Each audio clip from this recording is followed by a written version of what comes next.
주보에 있는 대로 예배를 위한 공동 기도문을 드리면서 하나님 앞에 예배로 나아가겠습니다.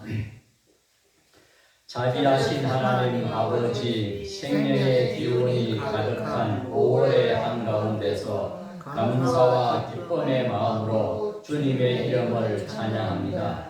산과 들의 만물이 저마다의 빛깔로 찬양하듯 우리도 주님께서 허락하신 자신만의 모습으로 주님을 찬양하기를 원합니다.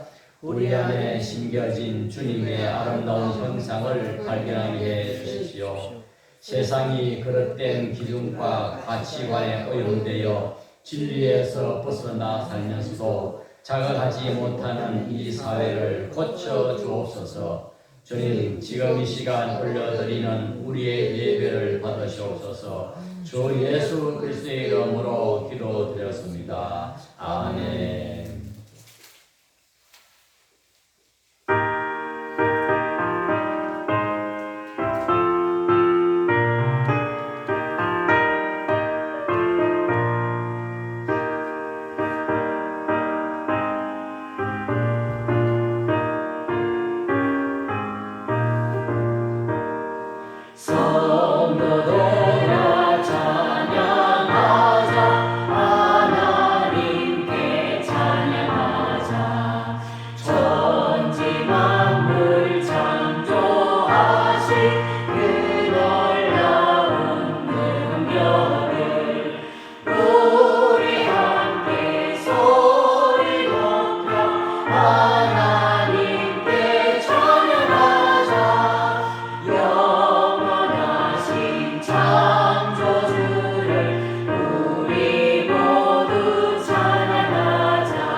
제55문 시편 127편입니다. 여러분께서는 한 목소리로 소리내어서 말씀을 묵상하며 함께 읽으시기 바랍니다. 여호와께서 집을 세우지 아니하시면 세우는 자의 수고가 헛되며 여호와께서 성을 지키지 아니하시면 파수꾼의 깨어있음이 헛되도다. 너희가 일찍이 일어나고 늦게 누우며 수고의 떡을 먹음이 헛되도다. 그러므로 여호와께서 그의 사랑하시는 자에게는 잠을 주시는도다. 보라, 자식들은 여호와의 기업이요 태의 열매는 그의 상급이로다. 젊은 자의 자식은 장사의 수중의 화살 같으니 이것이 그의 화살통에 가득한 자는 복되도다. 그들이 성문에서 그들의 원수와 담담할 때에 수치를 당하지 아니하리로다. 아멘. 다 같이 기도하겠습니다. 은혜와 자비의 하나님 아버지, 5월 생명의 계절 속에서 저희를 주님의 전으로 부르시고 오늘 또 예배하게 하시니 감사합니다. 주님, 우리의 심령과 가정들이 에덴 동산 같게 하옵소서. 서로의 말이 가시가 되지 않게 하시고 식탁 위의 짧은 대화 속에도 사랑이 숨쉬게 하시며 웃음이 사라진 집에는 다시 웃음을 허락하시고 지친 가족의 마음에는 따뜻한 이해를 심어주시고 외로운 이들의 방 안에는 주님의 위로가 창문처럼 열리게 해 주옵소서. 주님, 성도들의 삶을 붙들어 주옵소서. 주일의 예배만이 아니라 월요일부터 시작되는 일상에서도 하나님을 바라보며 사람을 사랑하는 신앙의 삶을 살게 해 주옵소서. 우리 박진전원교회 작은 농촌교회지만 이곳에서 드려지는 예배와 성도들의 삶을 긍휼히 읽으시고 축복하여 주옵소서. 연약한 몸들을 붙드시고 병든 마음에는 하늘의 평안을 내려 주옵소서. 특히 오늘 병원에 입원해 있는 전영숙 집사님을 긍휼히 여기시고 회복의 은혜를 더하여 주옵소서. 그리고 이런저런 사정으로 예배 자리에 참여하지 못한 다른 지체들에게도 위로의 성령님께서 어루만져 주옵소서. 주님, 이 나라를 긍휼히 여겨 주옵소서. 삼성전자 노사의 갈등이 총파업이라는 어두운 그림자 앞에 서 있습니다. 고유가와 경제의 무게 속에 국민들의 마음에는 깊은 한숨이 사역합니다. 주님, 서로를 향한 목소리가 벽이 되지 않게 하시고 탐욕보다 상생을, 대립보다 함께 살아갈 길을 찾게 하옵소서. 국가의 경제와 국민의 삶을 붙들어 주시고 흔들리는 시대 속에서도 무너지지 않을 지혜를 허락하여 주옵소서. 또한 미국과 이란 사이의 전쟁의 긴장 속에 세계는 고유가로 말미암아 경제의 먹구름 안에 서 있습니다. 강한 힘이 평화를 만들지 못함을 인간은 수없이 경험했사오니 십자가의 사랑만이 사람을 살리고 세상을 새롭게 함을 이 시대가 다시 깨닫게 하옵소서. 미움과 폭력의 언어 대신 화해와 용서의 복음이 강물처럼 흐르게 하시고 눈물의 땅마다 평화의 주님께서 걸어가 주옵소서. 아버지 하나님, 하나님의 나라는 먼 훗날의 이야기가 아니라 오늘 우리의 가정에서, 교회에서, 삶의 자리에서 작게 피어나는 사랑과 믿음 속에 시작됨을 믿습니다. 그러나 우리의 힘만으로는 살아낼 수 없사오니 오늘 또 하늘의 은혜를 내려 주옵소서. 메마른 심령 위에 단비처럼 임하시고 지친 영혼 위에 새벽빛처럼 찾아와 주옵소서. 예배 가운데 말씀하시는 주님의 음성을 듣게 하시고 우리의 남은 삶이 하나님 나라를 닮아가게 하옵소서. 살아계신 예수 그리스도의 이름으로 기도드렸습니다. 아멘. 찬송합시다. 209장.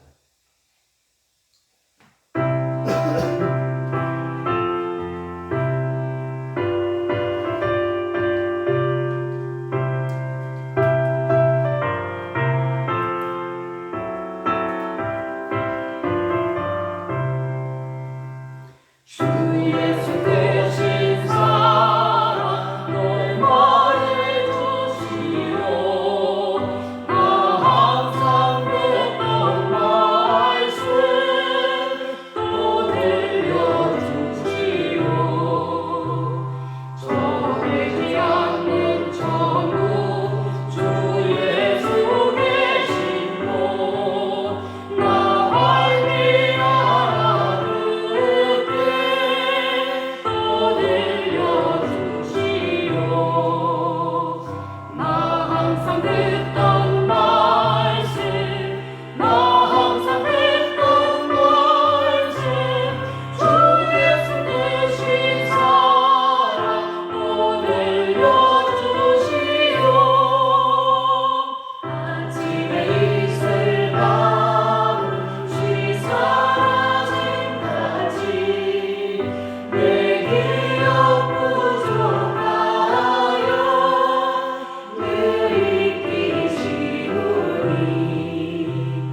예수 나를 위해 이 세상 오셔서 날 구속하신 은혜 말하여 주시오.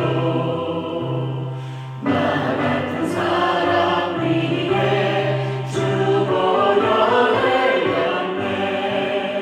이 복새로운 말씀 또 들려주시오. 나 항상 듣던 말씀, 나 항상 듣던 말씀, 주 예수 크신 사랑 또 들려주시오. 이 세상 헛된 영광 날 미혹할 때에 주 예수 크신 사랑 늘 들려주시오. 천국의 빛난 영광 내 눈에 비칠 때 주 예수 크신 사랑 또 들려주시오. 나 항상 듣던 말씀, 나 항상 듣던 말씀, 주 예수 크신 사랑 또 들려주시오.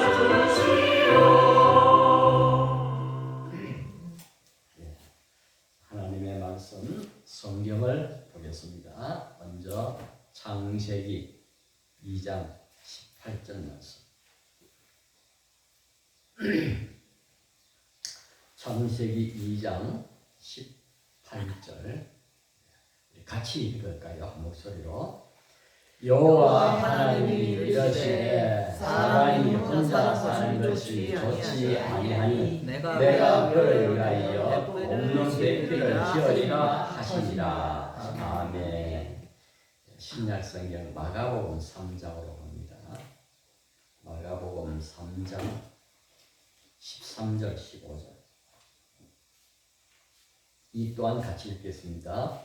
또 산에 오르사 자기가 원하는 자들을 부르시니 나오니라. 이에 열두를 세우셨으니 이는 자기와 함께 있게 하시고 또 보내사 전도도 하며 귀신을 내쫓는 권능도 가지게 하려 하심이라. 아멘. 어디에? 에베소서 4장 1절에서 6절. 에베소서 4장 1절 6절 이 또한 같이 읽읍시다. 그러므로 주 안에서 갇힌 내가 너희를 권하노니 너희가 부르심을 받은 일에 합당하게 행하여 모든 겸손과 온유로 하고 오래 참음으로 사람 가운데서 서로 용납하고 평안에 매는 줄로 성령이 하나 되게 하신 것을 힘써 지키라. 몸이 하나요 성령도 한 분이시니 이와 같이 너희가 부르심의 한 소망 안에서 부르심을 받았느니라. 주도 한 분이시요 믿음도 하나요 세례도 하나요 하나님도 한 분이시니 오 만유의 아버지시라. 만유 위에 계시고 만유를 통일하시고 만유 가운데 계시도다. 아멘. 자, 태초에 관계가 있느니라. 지난주에도 말씀드렸습니다만은 요한복음 1장 1절 말씀 태초에 말씀이 계시니라. 이 말씀을 패러디해서 태초에 관계가 있었느니라 하는 제목으로 두 번째 설교를 합니다.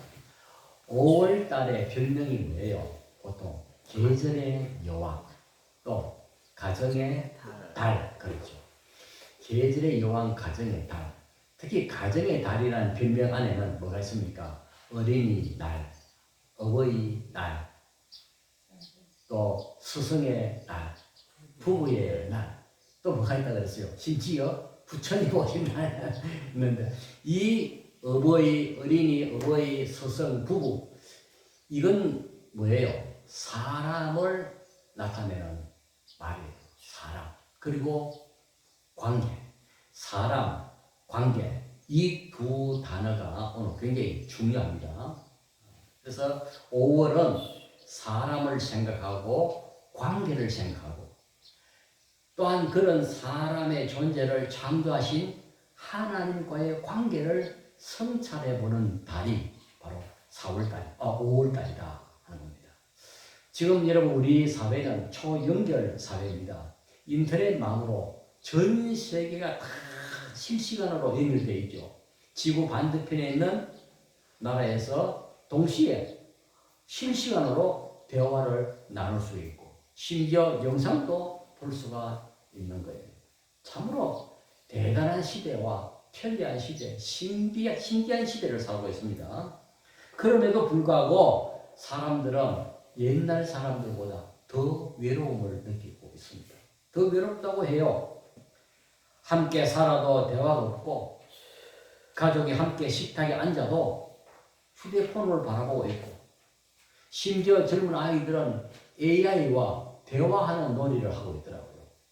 어떻게 친구하고 대화하듯이 하지만 여러분 AI와는 정보는 얻을 수 있겠지만 AI와 대화는 영혼이 없는 대화이죠. 인격적인 대화가 없는 것입니다. 창세기 1장, 2장에 보면 사람의 존재가 어디에서 시작되었는가 하는 창조에 대한 이야기가 나옵니다. 여러분 우리 사람은 우연히 어느 날 막연한 옛날에 작은 아메바에서 점점 진화해서 지금의 우리 사람이 된 것이 아닙니다. 하나님이 당신의 형상대로 사람을 창조하셨다고 했습니다. 그래서 우리 인간은 하나님과의 관계, 사람과의 공동체적 존재로 창조되었다 하는 겁니다. 자, 1번 봅시다. 읽어봅시다. 1. 인간은 관계 속에서 창조되었습니다. 창세기 2장 18절 사람이 혼자 사는 것이 좋지 아니하니. 자, 여러분 창세기에 보면 하나님께서 천지를 창조하실 때마다 첫째 날, 둘째 날 그리고 창조하실 때마다 늘 하나님 반복하는 단어가 있습니다. 보시기에 시인이 좋았더라. 이 7번을 사용합니다. 좋았더라.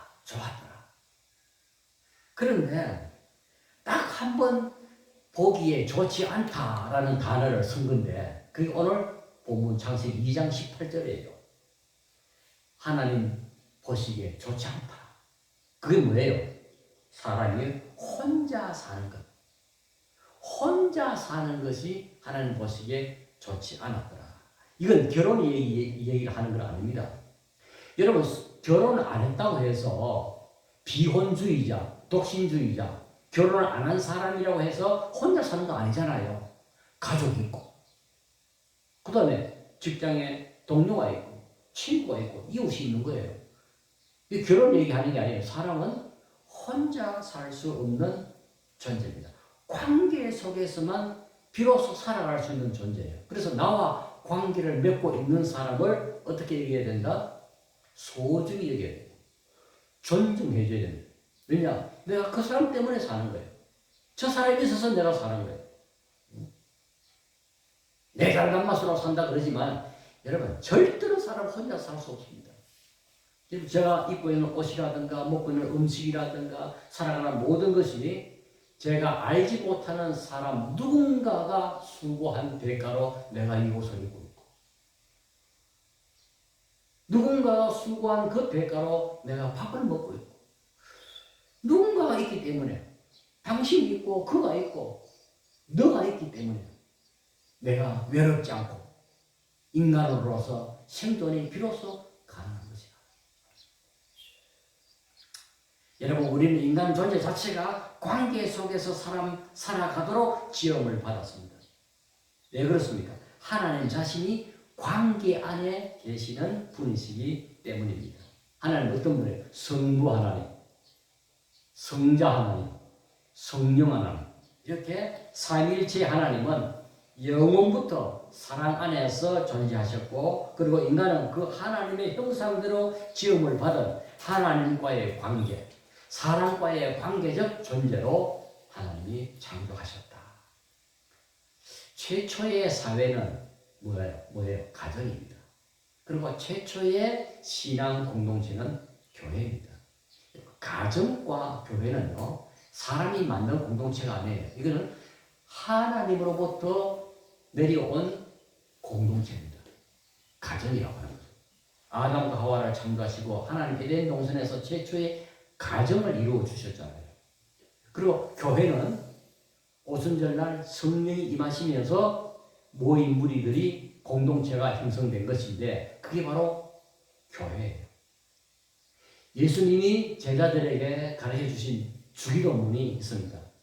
하늘에 계신 우리 아버지여, 이름이 그렇게 이름을 받으시오며 나라에 나오시며, 이 주기도문 쭉 나오잖아요. 그 주기도문 끝까지 보면 우리에게 일용할 양식을 주시고 우리가 우리에게 죄 지은 자를 용서해 준 것 같이 우리의 죄를 용서해 주옵시고 우리에게 일용할 양식을, 이 우리란 말이 6번 나옵니다.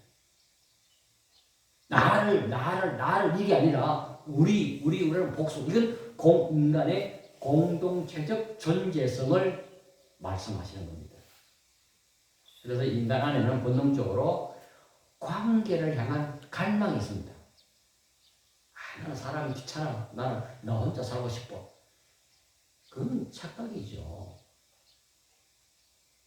친구가 비록 없다 할지라도, 예인이 없다 할지라도, 결혼 상대가 없다 할지라도 나는 다른 가족이 있고 내 이웃이 있고 직장 동료가 있고 다 관계 속에서 살아가게 되는 겁니다.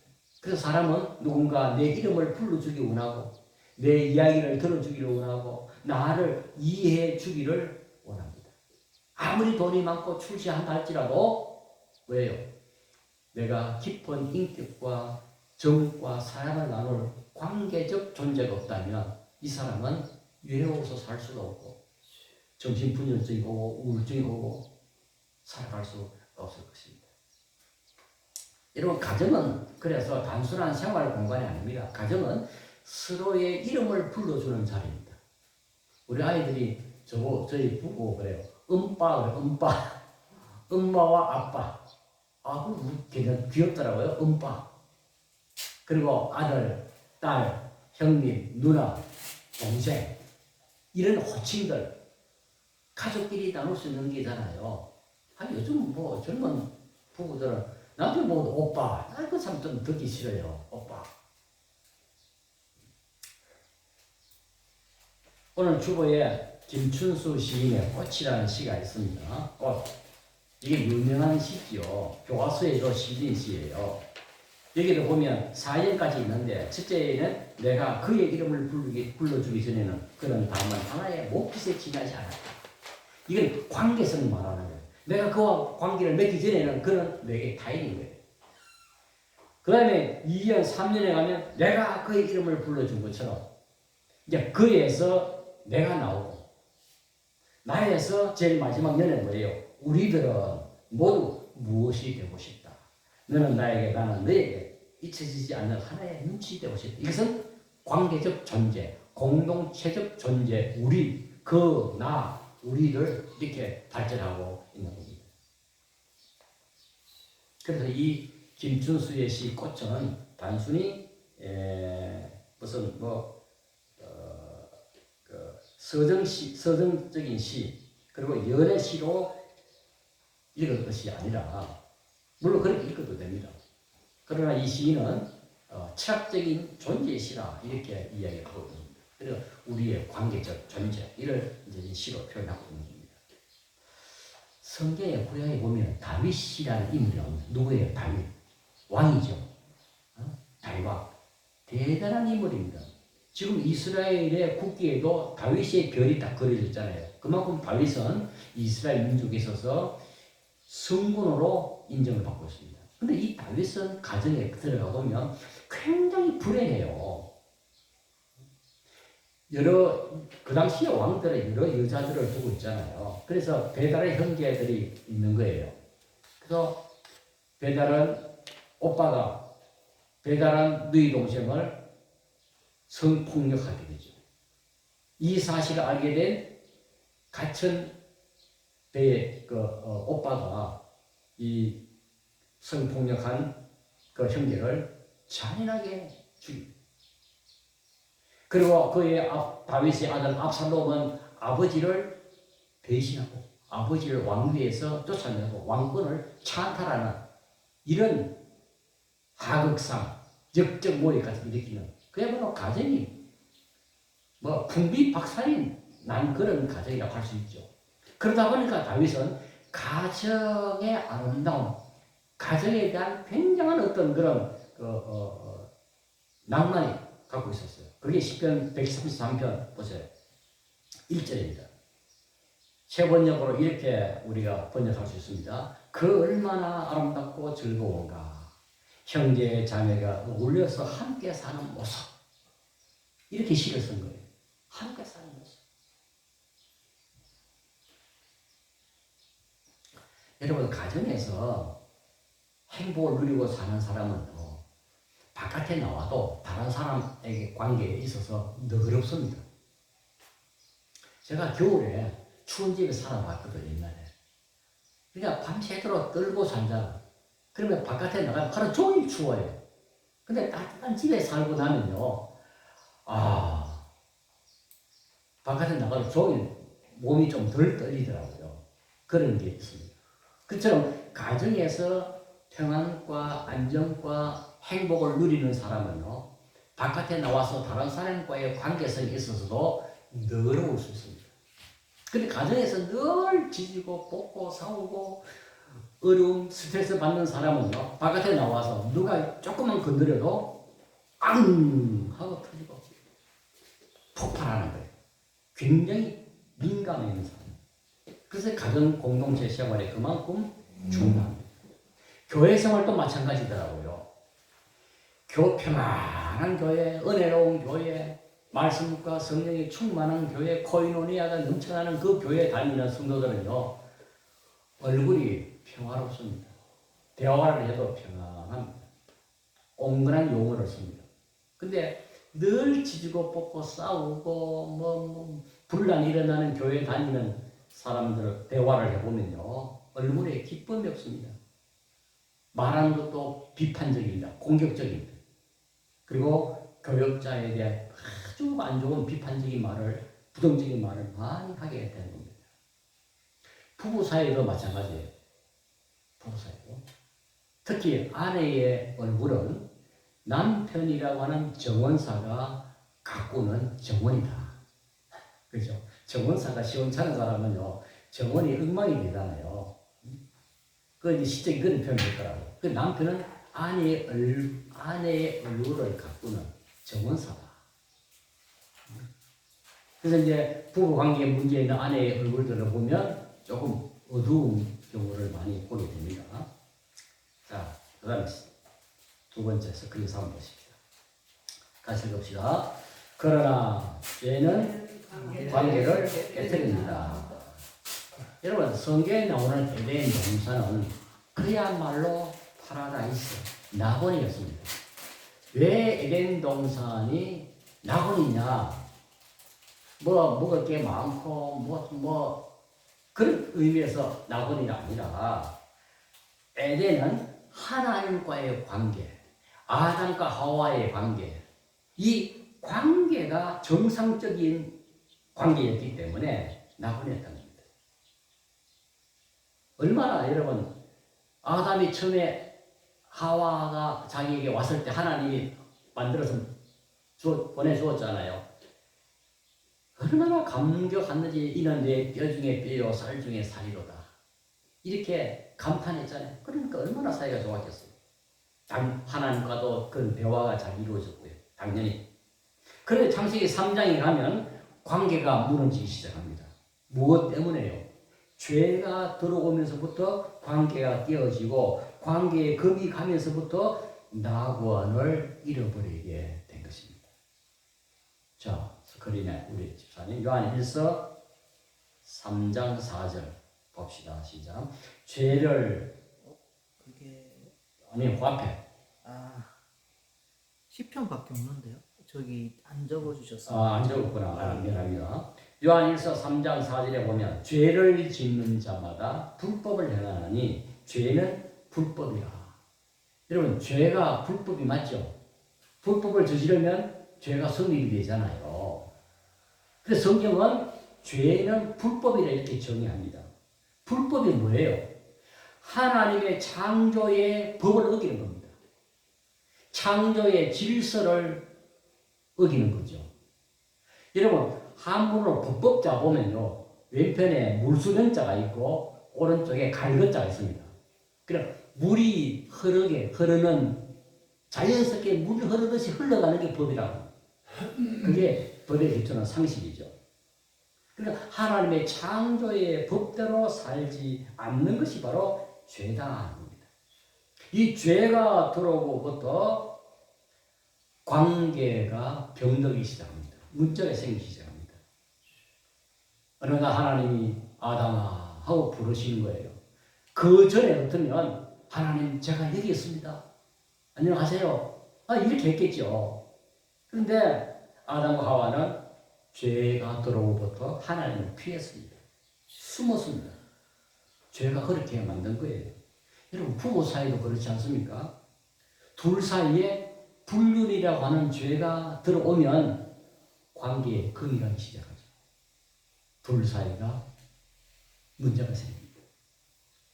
에덴 동산 가정에서 그런 일이 일어났습니다. 그리고 두 사람은 서로에게 책임을 전가했습니다. 창세기 3장 12절 13절에 보니까 아담은 저희 의사 때문에, 하나님이 주신 저희 의사 때문에, 그러니까 하나님을 원망하고 사람에게 핑계를 책임을 진다. 저희 의사 때문에. 그럼 하와는 어떻게 합니까? 저 뱀 때문에 이래 된 거예요. 요즘 사람들이 실수하고도 책임지는 사람이 잘 없죠. 다 핑계대고 책임을 전가하고 이렇습니다. 정말 자기 잘못을 할 때 솔직하게 자기 책임을 인정하는 그런 사람이 참 흔치 않습니다. 그러나 성경을 깊이 들여다보면 이 두 사람 다 공범입니다. 아담은 하와가 선악과를 먹을 때 수수 옆에서 수수 방관하는 것뿐만 아니라 묵시적 공범자였다. 아담은 사실 하나님과 1차적 계약자죠. 너는 동산에 있는 모든 실과를 먹을 수 있지만 저 선악을 알게 하는 나무는 먹지 마라. 한 가지 딱 그만했죠. 1차적 계약자예요. 하와는 2차적인 계약자인데 사실은. 물론 일신동체이기 때문에 같은 부이지만은 그 책임의 강도는 다르겠죠. 자, 선악과를 따먹게 될 그 시점 에덴 동산으로 들어가 보면 어느 날 아담은 저 산놈에 어디가 있고 하와 혼자 있을 때에 마귀가 와서 하와를 꼬드겨서 선악과를 따먹게 한 것처럼 우리는 알고 있는데 실제로 그러지 않았을 것이다 하는 것을 확신합니다. 아담과 함께 하와는 한 공간에 있을 때 마귀의 시험이 있었다. 아담은 눈앞에서 그것을 보고도 수수방관한 공범자였다 하는 겁니다. 자, 창세기 여러분 성경을 펴보세요. 3장 1절, 2절, 5절까지 보면 여기에 반복되는 단어가 있습니다. 1절에 보면 너희에게 복수죠. 2절에 보면 우리가 뱀에게 말하되 우리가 먹을 수 있으나 3절에도 너희는 되어 있고 또 밑에 또 너희가 죽을까 하더라. 4절에도 뱀이 여자에게 이르되 너희가 계속 복수죠. 5절에도 너희가 6절에 보면 자기와 함께 있는 남편에게도 죽었다. 자기와 함께 있는 남편 죽었다. 여기서 함께 6절에 여러분 자기와 함께 있는 남편에게 죽었다. 이게 함께라는 단어가 굉장히 중요한데 결정적인 단서입니다. 한 좁은 공간에 같은 공간 안에 있을 때 쓰는 단어가 함께라는 겁니다. 함께. 자 여기 쉽게 이제 나옵니다. 다음에 임마누엘 보세요. 네. 임마누엘이 뭐예요? 들어봤죠? 하나님이 우리와 함께 계시다. 그 어떤 이제 단어를 이렇게 세 개 단어가 하나로 이제 묶어져 있는데 분해해 보면 임마 함께, 누 우리, 그다음에 엘 하나님. 그러니까 하나님이 우리와 함께 계신다. 이때 이 함께 임마라고 하는 이 함께가 한 공간 안에 있는 것. 그때 같이 쓰는 거예요. 이 창세기에서. 그러니까 아담이 멀리 떨어져 있는 게 아니라 하와와 함께 한 공간에 있었다. 임마누엘 할 때 그 임마를 쓰는 거예요. 그래서 이제 뭐 자꾸 여자들만 이제 우리가 자꾸 몰아붙여가지고 여자가 선에가 따먹어가지고 여자 때문에 남자도 타락하게 되고 여자 잘 만나야 된다. 또 여자의 뜻도 씌워가지고 막 이렇게 하는데 똑같은 하나님의 법을 어기는 공범자였다. 이렇게 볼 수 있는 겁니다. 우리 역시도 지금 아담의 후손답게 어떤 심각한 죄를 범했을 때 자꾸 책임을 전가하고 싶고 저 사람 때문에 누구 때문에 무엇 때문에라고 도피하고 피하고 싶어 하는 것입니다. 여러분 죄는 하나님과의 관계를 깨뜨리고 사람과의 관계에 금이 가게 했습니다. 그래 에덴 동산, 에덴 가정에서 그러한 부부 사이의 문제, 하나님과의 관계의 문제가 생기니까 그럼 또 문제가 또 낳고 성경에 보면 낳고 하잖아요. 문제가 창세기 4장에 가면 아담과 하와의 그 후손들 가인과 아벨의 형제가 나오잖아요. 이 가인이 동생 아벨을 쳐 죽이는 최초의 살인이 나오게 된 겁니다. 만약에 아담과 하와가 범죄하지 않고 하나님과의 관계, 부부 사이의 관계가 아름다웠다면 그 아들들 가인과 아벨의 형제 간에 살인사건이 일어나지 않았을 거예요. 여러분 문제안은 반드시 추적에 들어가 보면 문제의 부모가 있고 문제의 가정이 있더라 하는 건 이 분명한 사실입니다. 그러니까 아담과 하와의 문제의 가정에서 가인과 아벨의 이 문제적 사건이 일어나게 된 것입니다. 자, 그러면 스크린 5번째. 3. 읽어봅시다. 그러나 예수님은 관계를 회복하러 오셨습니다. 마가복음 3장 14절 자기와 함께 있게 하시고 죄로 인해서 하나님과의 관계가 끊어지고 사람과의 관계가 산산조각 난 인간을 하나님 내버려 두지 않고 찾아오셔서 구원의 길을 열어주셨는데 바로 그 길이 예수 그리스도 메시아로 오신 것입니다. 오늘 복음서 본문인 마가복음 3장 14절에 보면 예수님께서는 제자들을 부르시는 장면이 나오는데 여기 아주 중요한 말씀이 있습니다. 자기와 함께 있게 하시고 예수님은 제자들을 부르실 때 무슨 전도하고 일시키기 위한 사역의 일꾼으로 먼저 부르시기보다는 먼저 함께 있는 사람으로 부르셨다. 그러니까 사역, 일보다 관계가 먼저였다는 겁니다. 여러분 일 중심으로 어떤 사업 중심으로 만난 관계는요 깊은 인격적인 교류를 안 되잖아요. 일로 만난 사람, 사업으로 만난 사람은 깊은 관계가 안 됩니다. 언제 뭐 문제가 생길지 모릅니다.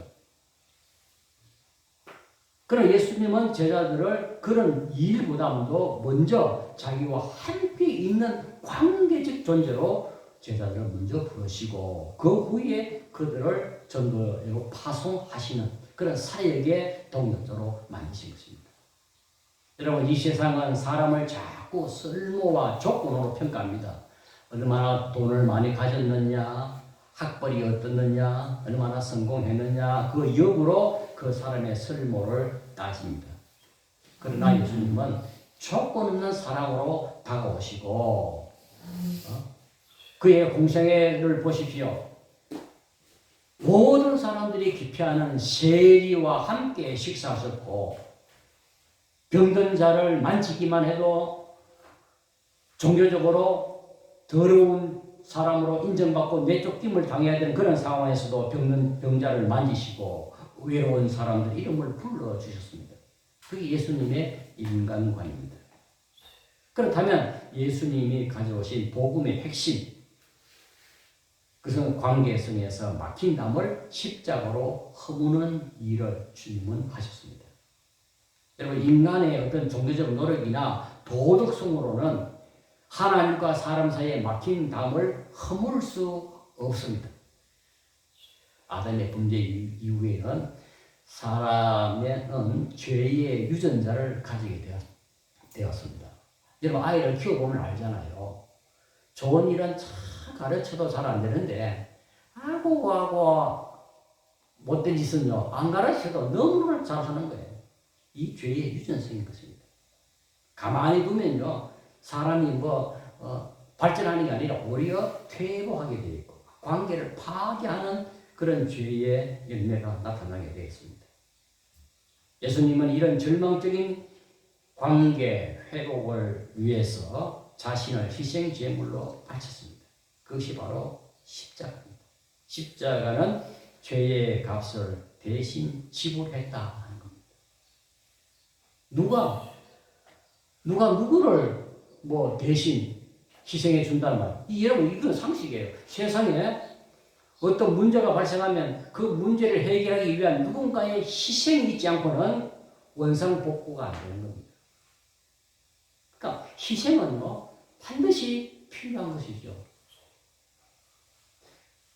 옛날에 우리 친구들이 옛날에 전당포라고 했었어요. 전당포에 막 놀다 보니까 돈이 없어서 시계라든가 이런 걸 접히고 돈을 빌리잖아요.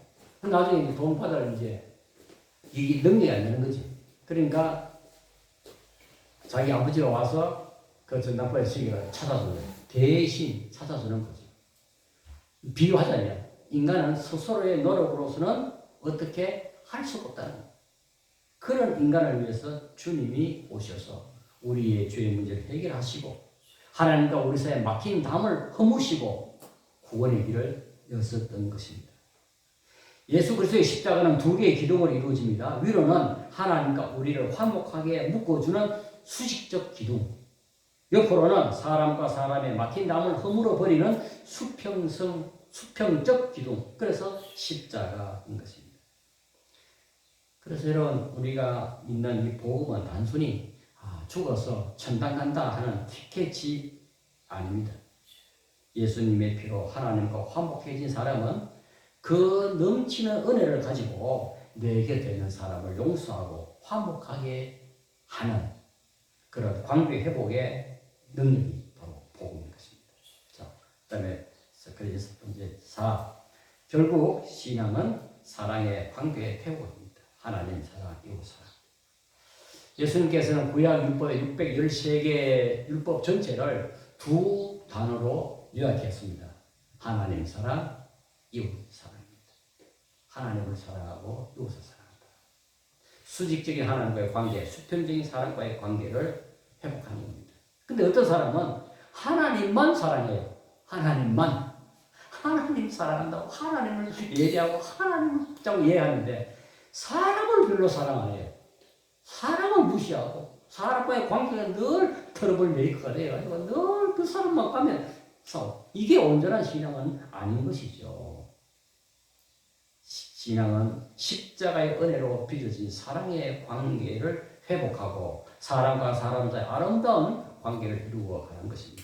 오늘 에베소 본문 4장 본문에서 바울 사도가 강조하는 관계가 무엇입니까? 복음에 합당한 삶을 기준으로 삼아서 겸손, 온유, 오래 참어, 사랑 가운데 서로 용납하라고 말했습니다. 이거 쉬운 게 아니죠. 겸손하는 거 쉬운 거 아닙니다. 온유하는 거, 오래 참음으로 서로 용납하는 거 쉬운 거 아닙니다. 예수 그리스도의 십자가의 은혜로 내가 하나님께 구원받은 존재인 것을 생각한다면 나와 똑같은 하나님 형상을 지닌 이웃 사람을 함부로 대할 수가 없습니다. 제가 동자부처 이야기했잖아요. 이거 순수한 우리말이라고 했죠. 동자부처. 상대의 눈동자 속에 내 자신이 비치는 모습입니다. 또 동시에 나의 눈동자 속에 상대의 모습이 비칩니다. 여러분 비춰보셨죠? 비춰보면 그 눈동자 속에 내가 들어가 있는 것이죠. 그러니까 사람의 사람을 볼 때 하나님의 형상으로 본다면 사람을 함부로 대하거나 폄하하거나 무시하는 것이 아니라 존중하게 될 것입니다. 그래서 인간관계에서 말의 역할은 참으로 결정적입니다. 말 때문에 관계를 깎아먹는 일이 흔합니다. 제가 책을 읽다 보니까 아주 근사한 문장을 만났습니다. 이거는 기록해 놓잖아요. 이런 문장입니다. 말로서 이기면 관계에서 진다. 여러분 이해됩니까? 우리가 서로 대화하잖아요. 말로서 어떤 논쟁을 하잖아.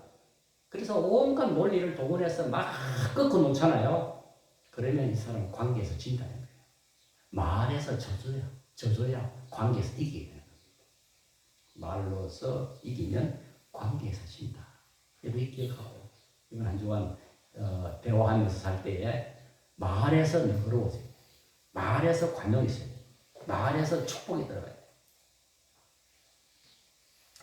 하나님은 우리가 이 땅에서 이룬 거대한 업적보다 우리에게 맡겨주신 곁사람을 어떻게 대했는지, 얼마나 그를 존중하며 살았는지를 더 물어보실 것입니다. 기독교 신앙은 개인주의와 어울리지 않습니다. 십자가로 구원받은 개인의 영성은 반드시 공동체 영성으로 성화되어야 성숙한 신자가 될 것입니다. 결론은 말씀을 맺겠습니다. 하나님은 인간을 혼자 살아가도록 만들지 않았습니다. 그림 봅시다. 같이 봅시다. 우리는 관계 속에서 왔고 관계 속에서 살다가 삼일체 하나님의 관계 속으로 돌아갈 존재들입니다. 관계 속에서 왔고, 성부, 성자, 성령 하나님 관계 속으로 왔고, 관계 속에서 살다가 삼일체 하나님의 관계 속으로 들어갈 존재들인데, 결국은 지금 우리가 여기서 보고 있는 우리들은요, 천국에서 영원히 관계 맺으며 살아갈 것입니다. 보시도 영원히 봐야 돼요, 우리 집주인 마음. 영원히 같이 살아가야 돼. 부부는 마음에 안 들면 이혼하면 되잖아. 그죠? 이혼하면 되는데, 천국에서 영원히 같이 살 존재이기 때문에 우리는 사람을 관용하고, 사랑하고, 환대하며 살아야 합니다. 자, 올해 가정의 달에 하나님께서 우리에게 가르쳐 주신 것이 있습니다. 가정과 교회는 완벽한 사람들이 모인 곳이 아닙니다. 서로 부족하지만 예수 그리스도의 십자가 은혜를 대하듯 서로를 존중히 여겨야 합니다. 제가 지난주에 존경과 존중을 말했죠. 부모도 처음 부모가 되기 때문에 자식에게 실수할 수 있고 못난 부모가 될 수 있습니다. 존경하지 못할 부모일 수 있습니다. 그러나 존중해야 합니다. 존경과 존중은 다르다고 그랬죠. 설령 부모를 존경할 그런 부모가 아니라 할지라도 하나님께서 그 부모를 통해서 내가 이 땅에 태어났기 때문에 그 부모를 존중해야 된다. 존중해야 된다. 그렇습니다. 그것이 하나님의 뜻입니다. 서로 부족한 사람들이 십자가의 은혜로 맞물려 함께 살아가는 것이 인생이고 교회입니다. 서로를 통해 위로받고 서로를 통해 배우고 서로를 통해 하나님의 사랑을 경험하는 우리 박진전원교회 되기를 주의 이름으로 축복합니다. 기도하겠습니다. 사랑의 하나님 아버지, 우리를 홀로 살아가는 존재가 아니라 관계 속에서 살아가도록 창조하셨습니다. 태초부터 하나님은 사랑의 하나님이셨고 우리를 하나님의 형상대로 지으시고 사랑하고 존중하며 살아가게 하셨구만. 우리의 욕심과 상처와 교만으로 수많은 관계를 아프게 했음을 고백합니다. 하나님 아버지, 우리 안에 깨어진 관계들을 불쌍히 여겨주십시오. 하나님, 우리의 남은 생애가 사람을 사랑하며 함께 더불어 살아가는 인생이 되게 하옵소서. 마지막 순간에 더 많이 소유한 사람이 아니라 더 많이 사랑하는 사람으로 기억되게 하옵소서. 예수의 이름으로 기도드렸습니다. 아멘. 찬송입니다. 557장.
슬플 때 위로하고 어려울 때 도우시니 우리 주 하나님께 감사히 드립니다.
기도하겠습니다. 하나님 아버지, 오늘 이렇게 5월의 봄날 속에 교회 오게 하시고 살아계신 하나님 앞에 우리 전 존재를 드리며 예배하게 하시고 또 헌금의 작은 부분을 구별하여 드렸나이다. 이 고유가 시대에 우리 가정 경제를 긍휼히 여기시고 물질 때문에 시험 받고 또 남에게 어려움을 끼치는 그런 일이 없도록 우리에게 믿음을 더하여 주옵소서. 우리나라 경제를 지켜주시고 또 노사간에 또 상생의 그런 은혜를 주셔서 모든 것이 잘 합력하여 선을 이루게 하여 주시옵소서. 우리 교회도 하나님께서 이끄시고 참 우리 교회를 또 돕는 여러 손길들, 교회들 하나님께서 축복으로 갚아 주시옵소서. 우리 주 예수 그리스도의 은혜와 하나님의 사랑과 성령의 사귐과 위로하심이 온전한 관계 속에서 하나님의 기쁨이요 사람의 행복으로 살아가기를 소원하는 성도들의 심령 위에 지금부터 영원토록 함께 있을지어다. 아멘. 할렐루야. 하나님께 많이 감사드리겠습니다. 감사합니다.